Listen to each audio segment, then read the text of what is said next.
Hello and welcome to another episode of Sports with Monga. And after the 18th time, the title, the top of the league has changed hands this season. It's happened again. And it's happened with an almighty change. Somebody who was third is now first. And guess who? It's Manchester City. The champions are back. They've basically made their mark again.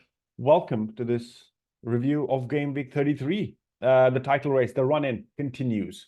If you're new to the channel, hit the subscribe button, hit the bell icon to be updated for more videos, and do hit the like button as well. Here we're talking about the run-in, the games changing hands. We've done various videos about Game Week 31, where Liverpool was on top, Game 32, where Arsenal was on top, and now we have the chance to possibly have advantage Manchester City. Yes. So bring on the ride if you want to be on this ride, hit the subscribe button and let's get into it.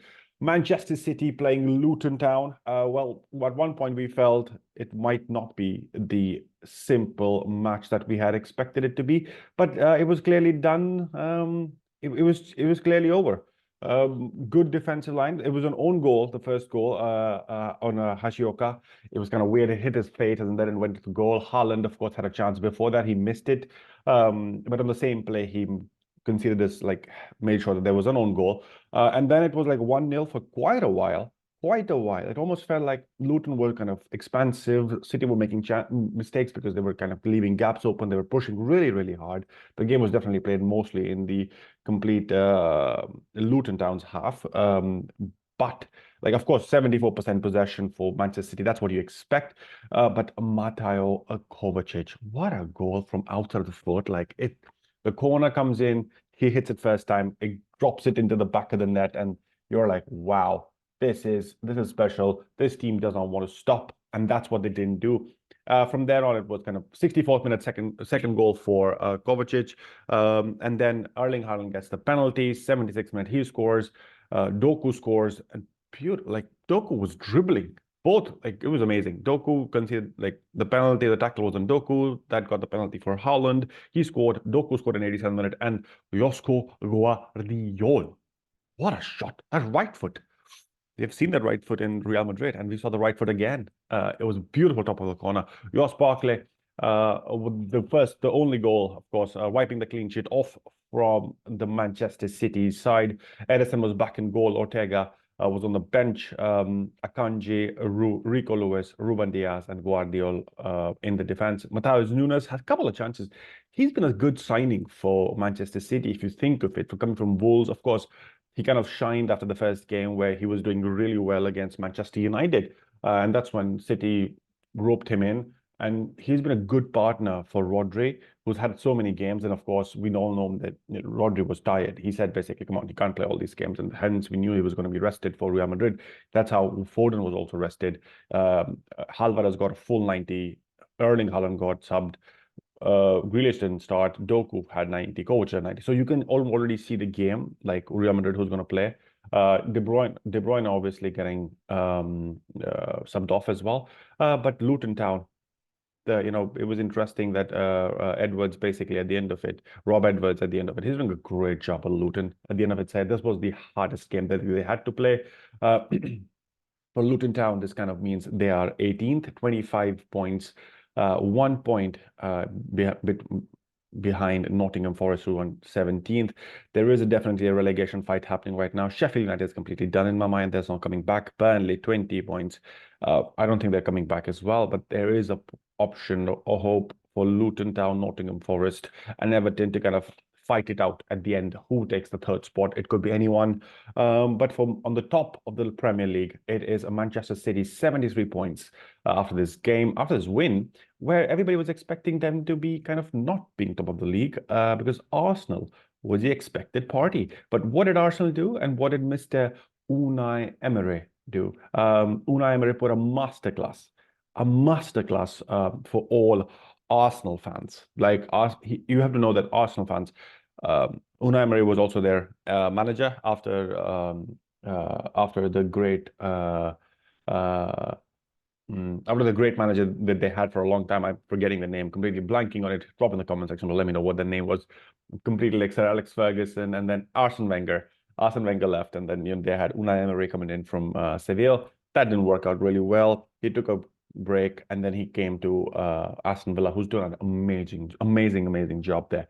But this game was completely poised in a way where, yeah, it was like, wow, what a masterclass it was from Unai Emery. First half, Arsenal had multiple chances. Kai Havertz, of course, being wasteful as he always is. I don't know why he's still in that squad, but yeah, I don't know. Arteta tried, didn't play his best. Kivior didn't start. Trossard didn't start. He was playing a different squad. Unai Emery held the pressure as much as he could against them. It was a very interesting squad, though. Saka, Jesus, Trossard, he was out pretty early. Jesus, Odegaard were subbed, Zinchenko as well, White as well, Saliba, Gabriel making worse mistakes that they've not seen them making the whole season. Declan Rice there as well. But for Aston Villa, Zaniolo, Rogers, Diaby, McGinn and Tielemans putting up a job, but then the defensive of Diego Carlos and Martinez in the goal. What a pair. They held the pressure. They kind of took the pressure as much as they could against this game, and at the end of it, pounced on them on the mistakes, basically. Both goals, one Oli Watkins goal, well, they were both counters, basically. Leon Bailey, the 84th minute after being subbed on for Diaby. What a goal. What a goal that was. And Oli Watkins telling everybody that he is there to stay and he is the man of the moment. Arsenal definitely would have felt otherwise to kind of have this chance.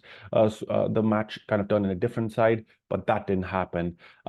It's kind of now advantage City. Arsenal are 71 points, 32 games played. ManCity 73. Before we get into the chances and what's next, Liverpool, the third game, the biggest one, the first one that kind of happened, where I think Arsenal. So this is how it kind of went eventually. City won. City played yesterday. City played on Saturday. 5-1 they won. They were on top of the table. Then Liverpool played first. And they lost to Crystal Palace, and then Arsenal had the last game to kind of, and there's still a game, Chelsea, Everton, but then in the title run-in, Arsenal were playing Aston Villa, so they had a perfect chance to go top of the table, bring the gap a little more. At least it would be 1 point gap. 74 would be where Arsenal would be if they'd won, but then they knew that Liverpool had dropped points because Liverpool had lost to Crystal Palace, like a very unlikely source, with a match where 70% possession, 21 shots, 6 on target, and on a comparative to Crystal Palace, which were 8 shots, 5 on target. It was completely crazy how they lost. Eze scoring a beautiful goal, but Liverpool are completely crumbling right now. If you take my word on that, because of the Atalanta game, and I had a feeling, and if you did not catch my video regarding the Europa League clashes, do check them out. And share your thoughts as well, because I feel Liverpool are figuring out that they are tired. They are tired. Klopp is going to go after this. It's an emotional roller coaster eventually when you're trying to do something for for your manager to kind of show him that how much you love him. Jurgen Klopp is a legend in Liverpool, but the pressure of him leaving and them performing is not working for Liverpool. They don't have the players. Bradley was down. They had injuries as well in this game. So I really don't feel, I don't understand how this will kind of go, because Bradley kind of got out. Then they had Jones subbed out as well. Endo was subbed out. Nunes subbed out. Diaz subbed out. But I feel Liverpool would basically now, it's a miracle that they're there. Let's be honest, they've done a good job. Liverpool have done a good job to kind of show them that they can still be on top of they can fight for it, given the squads that they've had. But this is new. This is a very new territory for them. It's a new squad. Jurgen Klopp has done an amazing job. He will leave at the end of the season. They're trying to fight for him. They're trying to give him the best farewell as they can. The FA Cup loss would be kind of a shocker. Atalanta 3-0 losing at home was a shocker. And then they're now like losing in the Premier League. So you see the you know it takes on a like it definitely takes on a player. It definitely takes mentally, emotionally to kind of get out of your comfort zone and try something new. But drop in your comment section below. Let me drop in the comments below. Let me know what you think about this run in game week 33. Advantage Manchester City. Arsenal dropped points when they had a perfect opportunity. Liverpool as well dropped points with Crystal Palace. I, in my mind, feel Liverpool would be the struggling the most, but because Arsenal have been here, we have seen Arsenal struggle last season with the dropped points, but then they kind of completely crumbled from there. We didn't expect them to lose points to Brighton last season. That's what happened. We didn't this game as well. We didn't expect them to drop points in Aston Villa, but then they've had this experience now, and they will want to change it. What happens now? Well, it's a little easier. If you see the what happens now, Manchester City will head to well, they will head to Manchester City head to Real Madrid to play the game, the second leg of the Champions League. Head to Arsenal head to Bayern, which is going to be hard as well for them. And then uh, Klopp heads to a special. He would want a special European night for himself and for this club after dropping 3 points to Atalanta in the Europa League. This is where the champions are made. Like this is where City can think of the treble is theirs because they will play the FA Cup. So it's interesting for City because they play Real Madrid and then they play the FA Cup match against Chelsea on the weekend. Klopp plays Atalanta on the on Thursday, and they play Fulham on Sunday as well. On the other hand, Arsenal they play Bayern Munich on they play Bayern Munich on Wednesday, and then will play Wolves on a Saturday. So it's 3 days between the games, and then they play Chelsea and Tottenham next, Arsenal, but then and on a double, basically a game week double. Like it's a crazy schedule. But then this is how the Premier League stacks up. I think advantage Manchester City definitely here, given the games that they have. Of course, they're playing for 2 championships here because if they win against Real Madrid in the second leg, they go into the semi-finals. It could be an all England semi-final with Arsenal as well coming from Bayern Munich. But they also play Chelsea in the FA Cup semi-final, and Manchester United is also playing Coventry there, so we expect Manchester United to go through there. But then it could be a final, all Manchester final again, the repeat of the FA Cup. So FA Cup final guaranteed if City kind of go on the run in. FA Cup, Champions League semi-final guaranteed. But Liverpool, they want to fight for something, and I think the focus will be Premier League because 3-0 down at home against Atalanta will be really hard to change. Like this needs to be a very crazy special night, like a Barcelona 4-3 and something that has happened previous. They've done it. It's not that they've not done it, but it's very hard to do and repeat this again and again and again. A long video. I hope you enjoyed this. Drop in the comment section below. Let me know if you feel that I'm missing something. The experience is always all three. Arsenal has the experience of losing it last, or bottling it last season. Liverpool have done this pressure and they've won it. Man City are the most well-oiled machine. They're like clock. They're working like there's nothing glitching there. And these are glitches, like in a matrix, these are glitches where Liverpool could drop points to Crystal Palace, Arsenal drop points to Aston Villa when you expect them to win. But City is just kind of unbeatable right now. Drop in the comment section below, guys. Thanks for your support.